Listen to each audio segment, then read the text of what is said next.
This episode is brought to you by Kia's first 3-row all-electric SUV, the Kia EV9, with available all-wheel drive and seating for up to 7 adults, with a 0 to 60 speed that thrills you 1 minute and available reclining lounge seats that unwind you the next. Visit kia.com/EV9 to learn more. Ask your Kia dealer for availability. No system, no matter how advanced, can compensate for all driver error and or driving conditions. Always drive safely.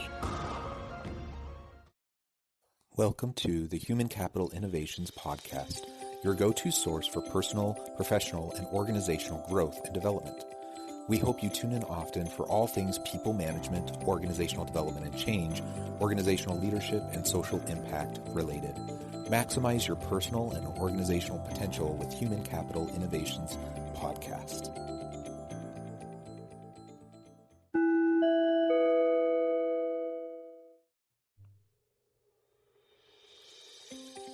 Welcome to the Human Capital Innovations Podcast. In this HCI podcast episode, I talk with Kevin Hancock about dispersing power in organizations and strengthening the voices of others through creating a work culture where everyone leads and every voice is trusted, respected, and heard.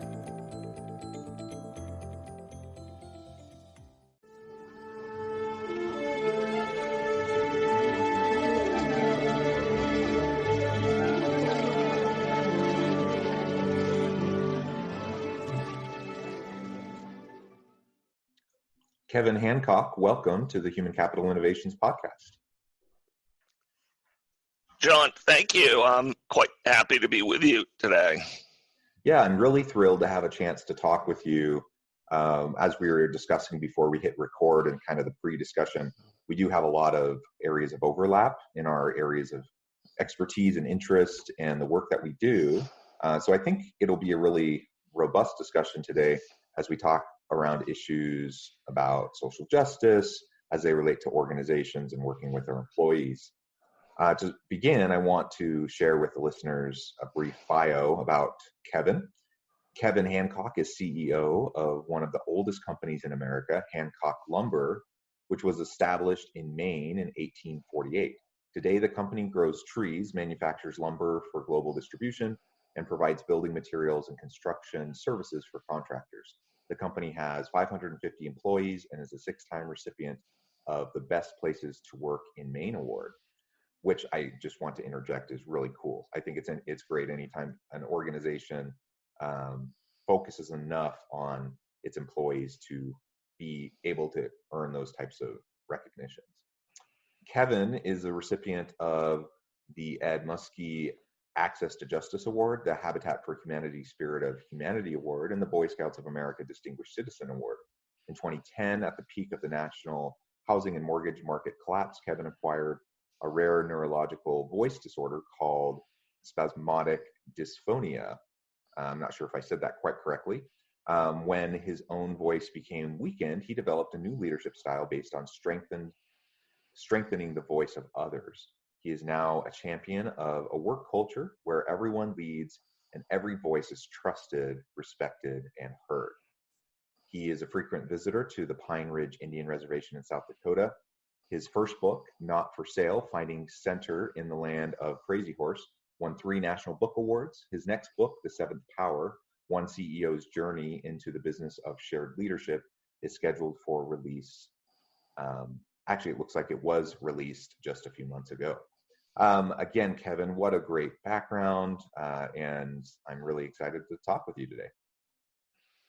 Well, thank you. Same. As I said, I'm really happy to be here, and I love the idea of talking about social justice within the context of a corporation and within the context of an employee experience. So I think the subject of interest to you is really important.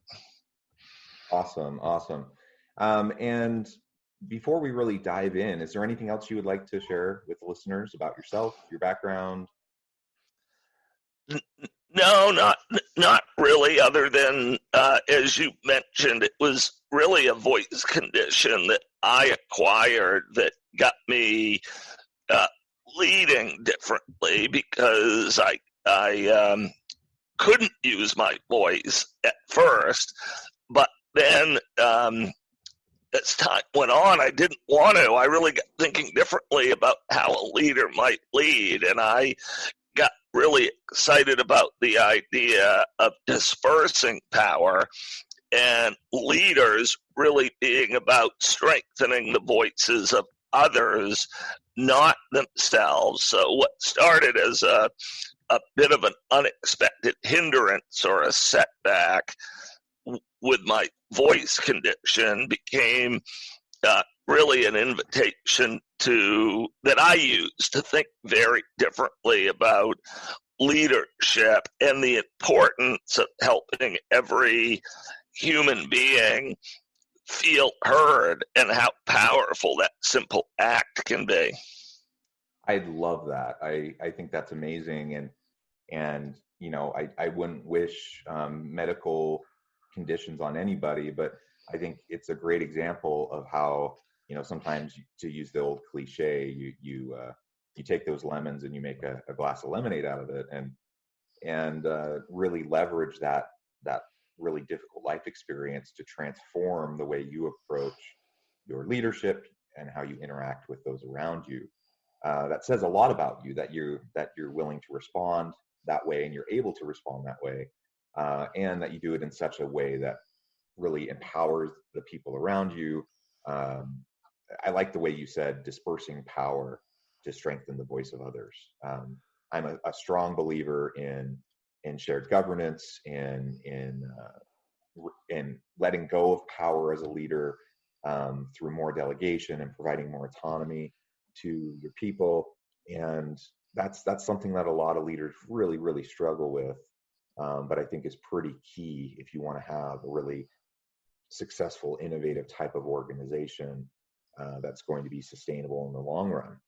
And you know, speaking of sustainability, your company is clearly that one of the oldest companies in the country, best place to work, repeatedly.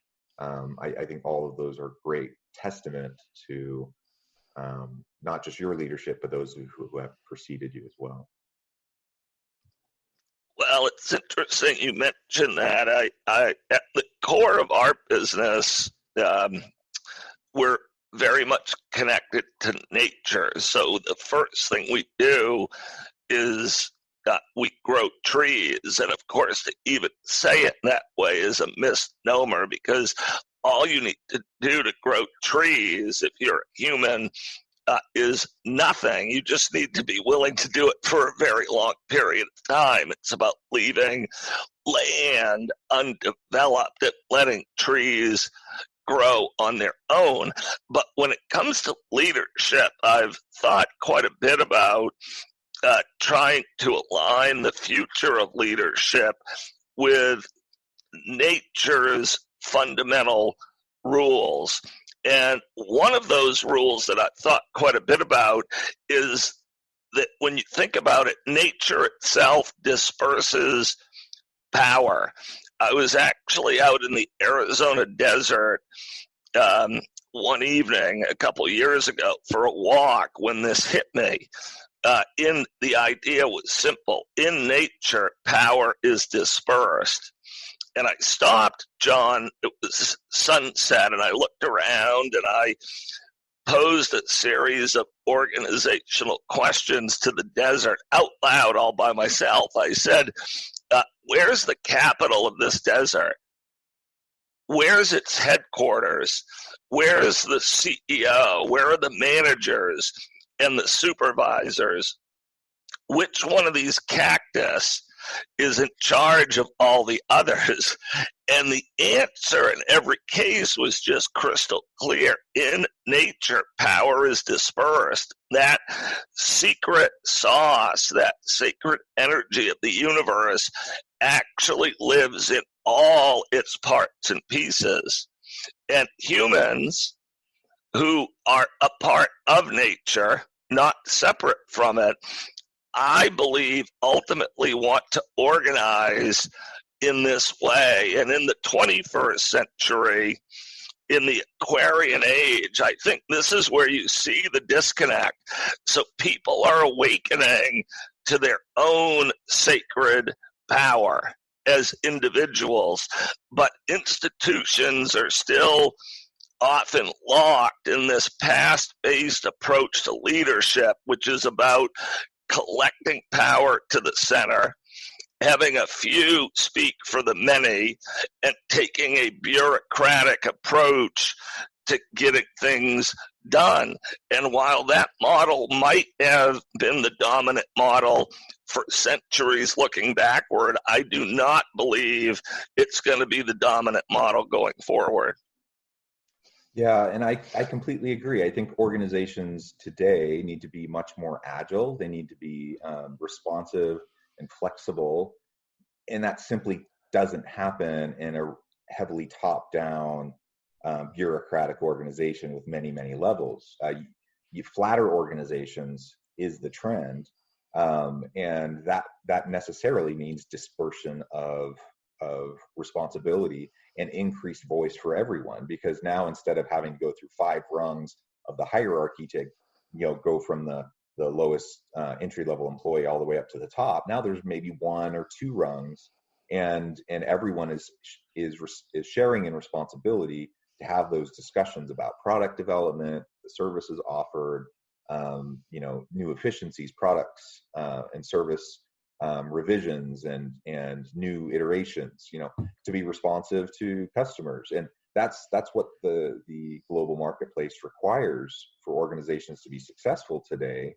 The big behemoth organizations, they're not going to be going away anytime soon, of course. That's not what we're suggesting, but most people don't work at those organizations. 80+% of individuals work at small businesses.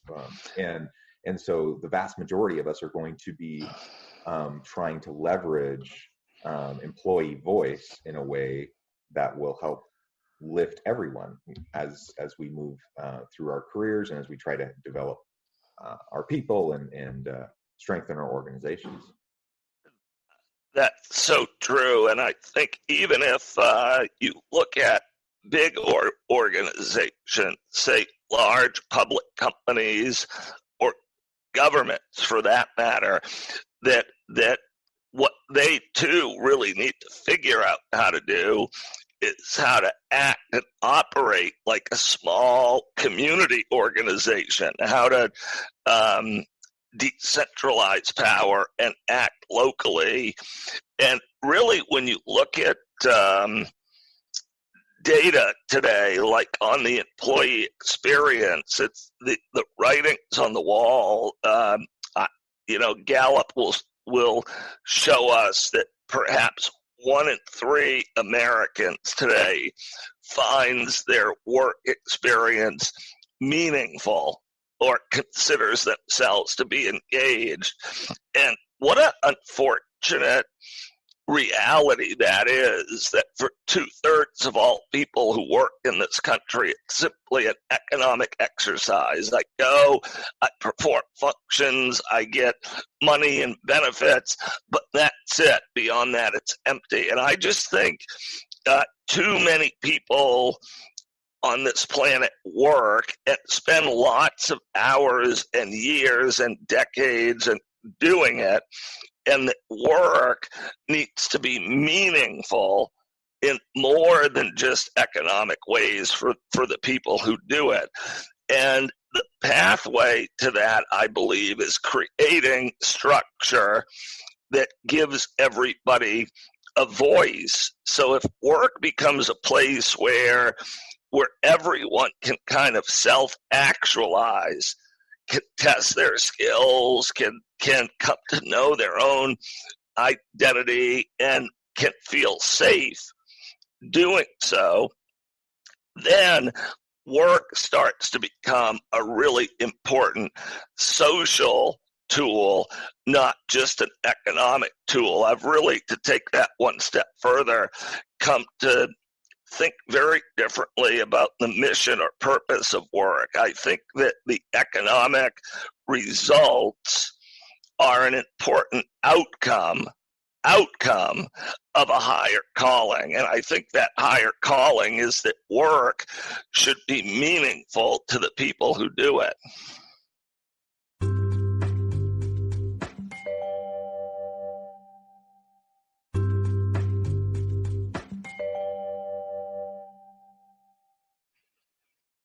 I completely agree. I think there's lots of ways to design meaningful work. You can increase autonomy. You can give people a challenge, allow them to develop new skills. There's lots of different things that go into meaningful work and providing purpose and helping people, really get excited about getting up in the morning. I think that actually connects really well with the other thing I wanted to explore with you today, and that is the social justice aspects of the work that you do. I do a lot of that related work as well. A lot of times we think that business is over here and social justice issues, social impact, environmental issues, those are all over here, and that these are discrete things, they're separate. And more organizations are starting to blur those lines, and they're starting to see that employees want to be engaged in work that makes a meaningful impact in the world. They want to see that their work makes a difference and betters the lives of those around them. And so I think it's a really great opportunity for organizations for multiple reasons, to strengthen the bottom line, for better PR, for all of those kind of business case reasons. It's good for organizations to get involved in social impact, social justice work. But there's also the human component, that it's just the right thing to do. It's the right thing to use our power to benefit those who are disadvantaged, and for those who may be butting their heads up against glass ceilings or against brick walls as they're trying to just get a fair shake in life, and fight against systems that are built against them.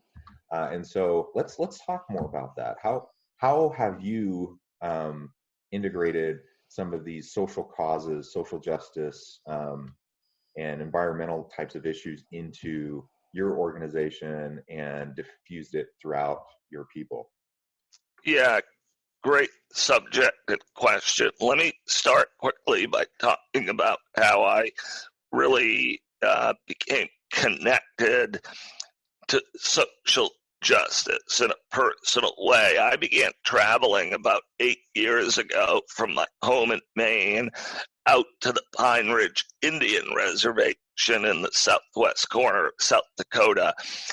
Pine Ridge is the largest, most historic, traditionally most disenfranchised, and today the poorest of all the Sioux reservations on the northern plains. And this is a community that was essentially overrun in the second half of the 19th century during America's manifest destiny, from sea to shining sea. And what really struck me when I was there, based on my own experiences, is there I met an entire community that felt like it didn't have a voice.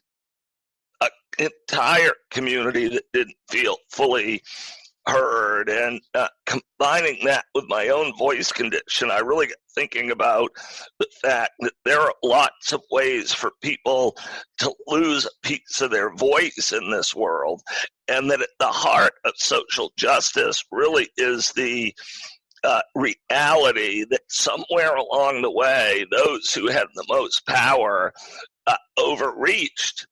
They abused it. They took advantage of it, and in the process made certain communities or groups feel as if their voice was left less important. So for me, on the simplest level, social justice is about restoring everybody's rightful, sacred, beautiful voice. And I think about it this way in terms of a very simple question, and it's this: what if everybody on earth felt trusted, respected, valued, and heard? what might change. And I actually think everything might change. So for me, social justice starts with trying to create that type of culture and environment right around you, which for me first is in the place of work. Workers are often groups that have not felt heard or empowered or valued or trusted or fully respected. And I just think that social justice is a bit of a wave where you've got to live values that promote respect and trust in others, regardless of their background or place of origin, and hope that it's something that spreads and grows and manifests. And it would be easy, we're up here in Maine, and Maine's a very rural state. It's traditionally a very white state, and it might be easy here to say, well, we're not really in the middle of a quest for social justice. But I think that in this day and age, everybody's got to figure out how to get in the middle of a quest to advance social justice. And so I've really tried to do it through my time at Pine Ridge and advocating for indigenous communities, and then to try to create a culture within our company that shows great respect for all voices. Yeah, I love the way you frame that, because we can get into the specifics of any given issue or topic. I mean, right now we have lots of discussions around the country about race and systemic racism. We just finished Pride Month, so we have discussions around LGBTQ plus advocacy and rights. We have environmental issues. There's so many different things, and within each of these different pockets, there's complexities, and it can be a challenge to talk through those issues, right? But what you said is really at the crux of all of it. It's not rocket science. You basically just need to treat people with dignity and respect, help everyone feel valued, help everyone feel heard.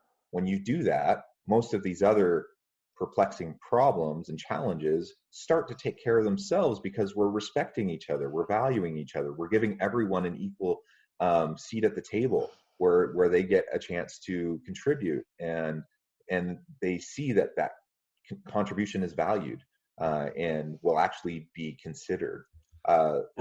If we can create that kind of an environment within organizations or in society at large, then a lot of these other more complex things, the complexities don't go away, but we're now in a space where we can start to really tackle them, where we can start to really make positive movement towards improvement and change. But until we can get diverse voices around a table where we can respect each other enough to listen, none of that other stuff can happen. Yeah, that's so true. I had two thoughts as I was listening to that. The first is that I do think it's super important for everyone to really understand the systemic underpinnings of a lot of these issues. So why is Pine Ridge the poorest place in America? Is that random? It's not random. Is that them? It is not them. When you go back and look at the history of how they were conquered and how they were oppressed and the genocide that occurred, this is not a coincidence.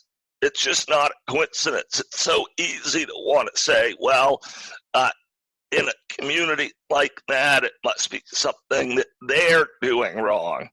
And while we all need to learn to look within to find our strength and path as a society, we've got to recognize that our systems absolutely have favored certain groups and disfavored others, and to not see that and acknowledge it is not okay anymore. So I think that's one of the big things that's changing, and changing for the better. Second point I wanted to mention, I used to have a tough time describing what I did at Pine Ridge. I've been there over 20 times, and I don't represent any government agency or nonprofit. It's got nothing to do with my core business. So people would say, what do you do there? And I finally just started telling the truth, which is I don't actually do very much. I just travel around the community and I sit and talk and visit with the people who live there. But what struck me over time, and I've written a lot about this in both my books, is that in and of itself is powerful. So the way I've come to talk about it or think about it is that awareness and connectivity in and of itself are powerful acts. I see you. Let's just start with that. Like, I know you're here, and I know what happened. I know the story of this reservation, and I think the people here are beautiful and powerful and important and have lots to contribute. That just that connectivity, listening without judgment or without trying to change or remake or fix or solve, that in and of itself is reconciliatory, if you will, and it can create change. Absolutely. Taking a systems approach to looking at these challenges is essential. And the first step in that is listening to the living experts who are a recipient of the outcomes of that system, right? Too many times people get this idea that I'm going to go in, I'm going to fix everything for this disadvantaged population, right? And they go in and, you know, they're educated, they have lots of great experience, and they say, I'm going to go and I'm going to just fix this. And they forget that they need to listen. They need to go and actually talk to people. The people on the ground who live in those communities, they're the ones that are living it and dealing with it every day. And whether it's socially, you know, at a reservation, or whether it's within an organization, you know, going and talking to and listening to your line workers, the people who are on the front lines, you know, interfacing with customers, that's absolutely essential, because they're going to have the key insights that are going to be necessary for you to make positive change. And far too often, leaders have a little bit too much hubris. They're arrogant about their ability to perceive, you know, all of the troubles that are happening within their organization, and they think they've seen it before. They think they have the answers, and they forget the simple truth that you need to go and listen. You need to go and talk to people. You need to observe, and you need to learn as you go. You can't take anything for granted in this world that's messy and complex. Right. This is right at the heart of what my recently released second book is about. The book's title is The Seventh Power, and that's a Sioux concept that comes from their most sacred symbol, the medicine wheel. The medicine wheel honors the powers of the west, north, east, south, sky, and earth, the 6 great external powers. But I had a gentleman show me one day when I was at Pine Ridge that at the center of the wheel, those who know the old ways, he told me, know that a 7th power also exists. And that 7th power is you. It's me. It's the individual human spirit, which is of nature, of the universe, of the sacred spirit, however you want to think about it. And that every individual is a piece of the divine.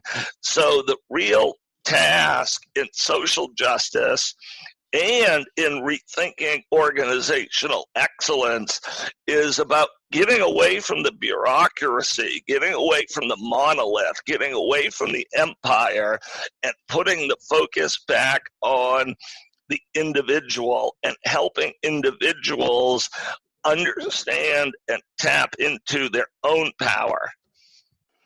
I think we're about out of time, so maybe we leave it at that.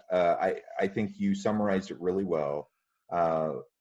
Let people share their own power. Let their voices be heard, and collectively we can lead organizations in a people-centric way that will leverage the capacities of our people, help them feel empowered, help them be innovative, and help the organization to be successful. And more broadly in society, as we do the same thing, then we can get past this divisive rhetoric that's so prevalent right now. We can, it's almost like collaboration is a dirty word in politics right now. People aren't willing to cross the aisle where they're seen as traitors.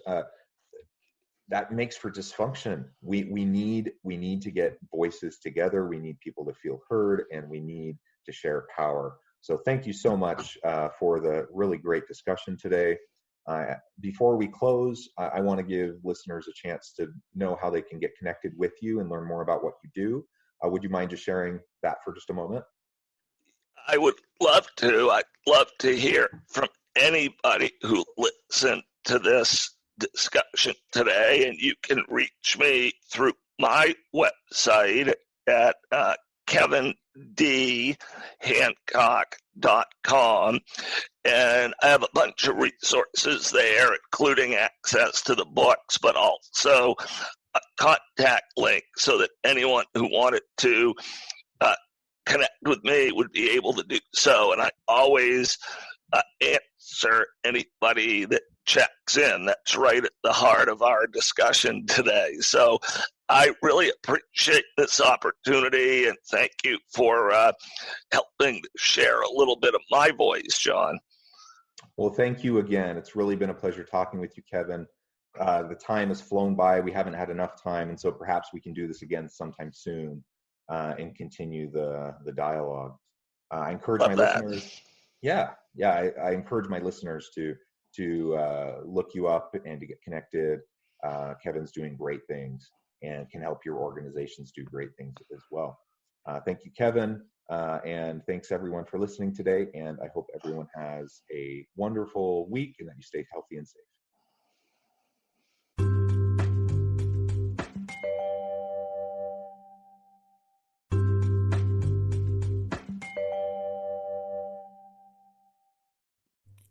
Thanks again for joining us for this episode of the Human Capital Innovations Podcast. I hope you stay healthy and safe and that you have a great week.